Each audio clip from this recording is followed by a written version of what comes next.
Welcome everyone to seg1 TV, and today our special guest is Tadia. Hey. Yes, so she's an artist, and I'm gonna let her tell you a little bit about her. And let me just tell you, she's hailing from the thoroughest borough of NYC. That's right, BK my borough. all day. BK all day. Welcome to the show. Thank you so much for having me, Leslie. We're so happy to have you. Yes. Yes. So here at seg1 TV, we like to start off slow and just walk people through, and then we go deeper. So let's start with the beginning. Tell us who you are. So my name is Tadia. I turned my name into an acronym. It means turning all dreams into adventures. Oh, that's And it's kind of a motto that I live by, at least I try to. Okay. I'm multifaceted. I'm a journalist by trade. I have my master's in journalism.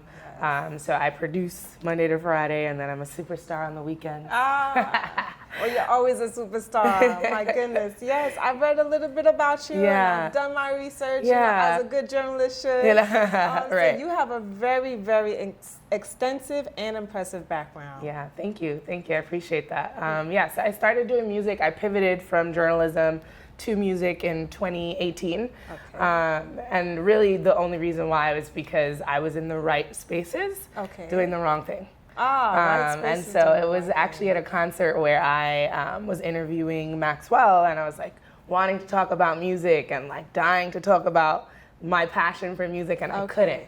And really because I was there as a journalist covering the concert, and I was like, I have to start doing my thing.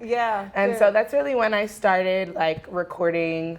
I had a very musical childhood growing up. My mom had me in all sorts of programs. I went to Juilliard. I studied the trombone. I played for 9 years.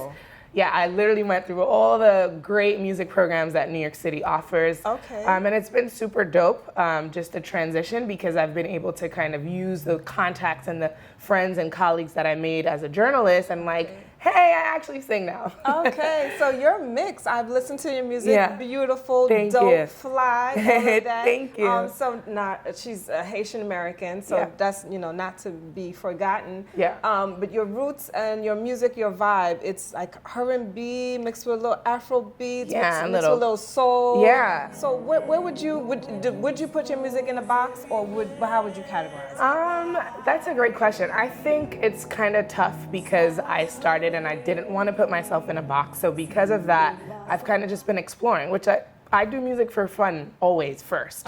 And so in that search for finding my pocket and finding where my music can live, I've been kind of experimenting with all the stuff that I love to listen to.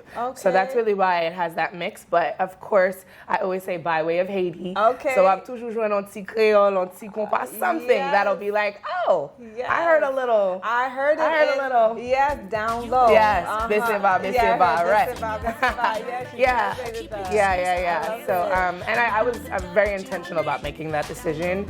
A lot of people, especially in the Haitian market, ask me like, when are you gonna make compas? And are you gonna make compas? I'm like, guys, our culture is so diverse and so rich, and I think that other spaces deserve to know about us, right? And I think that just I wanted to be very strategic about how do I kind of put my Haitianness in my music, and again, just like seg1, slow pacing, right? Slow pacing. So that's really where I'm at with it. And I don't know if I answered your question about genre, but you know, I'm still kind of finding my pocket. You're not in one lane. I mean, you're vocally trained. You have an extensive background and exposure. You have classical background. I mean, and she's been someplace that it is hard to get to, and I'm going to talk about that in a minute when we come back.